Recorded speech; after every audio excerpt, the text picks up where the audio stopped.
Hi there, a quick video showing you how to make ancient tempera paint using 3 ingredients and how I painted this clay First Nation style eagle head.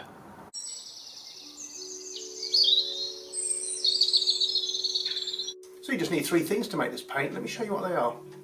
Eggs, water and some colour pigments. I'm going to use the following: black iron oxide, red iron oxide and ground up soapstone. And you can actually darken this colour with gentle heating. The colour change within literally seconds. And you can also change yellow to a red ochre colour like this, again with a few seconds heating. An absolute whiz at doing this sort of stuff is Gallagher, and I highly suggest you check out her website.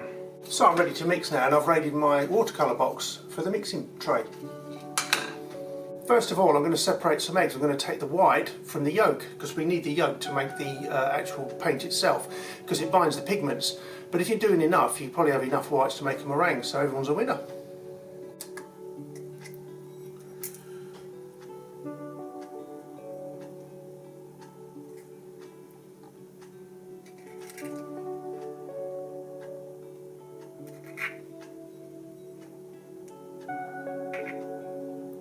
They don't have to be 100% perfect, as long as you get most of it off.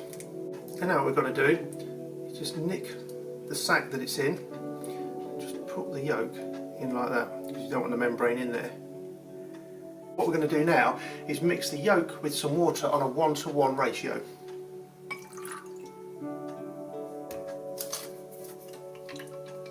So it's best normally to just add a little bit of egg yolk, a little bit at a time to the colour rather than the other way around, because you could quite easily swamp the colour if you've got the amounts wrong. And just stir it in like this. And even if you have got it wrong here, it doesn't matter, you can, either way you can still add a bit more colour in.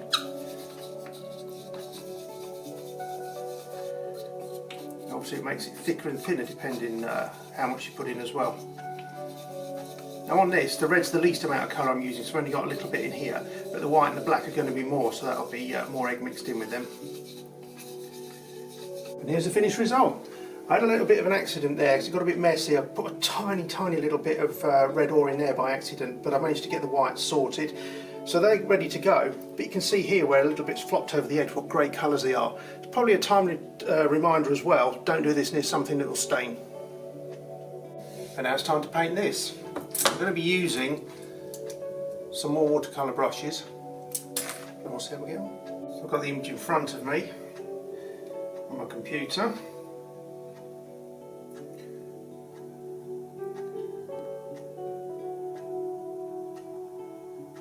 We'll see if one coat or maybe a second one might be needed. Simply clean the brushes underwater in between paints. So that's the white all done now. It's a little bit more grainy than I'd like, because obviously I had to try and compensate for that red ore going in it. But that said, I'm happy with the coverage I've got so far, so I'll let that dry and then we'll go with the red next. And that's the red done. Obviously it blends in a little bit because the clay's terracotta colour, but it's here, here, here, here and here. And now to finish off with the black. There we go, with the black added, it's finally finished. And in other news, we have the meringues.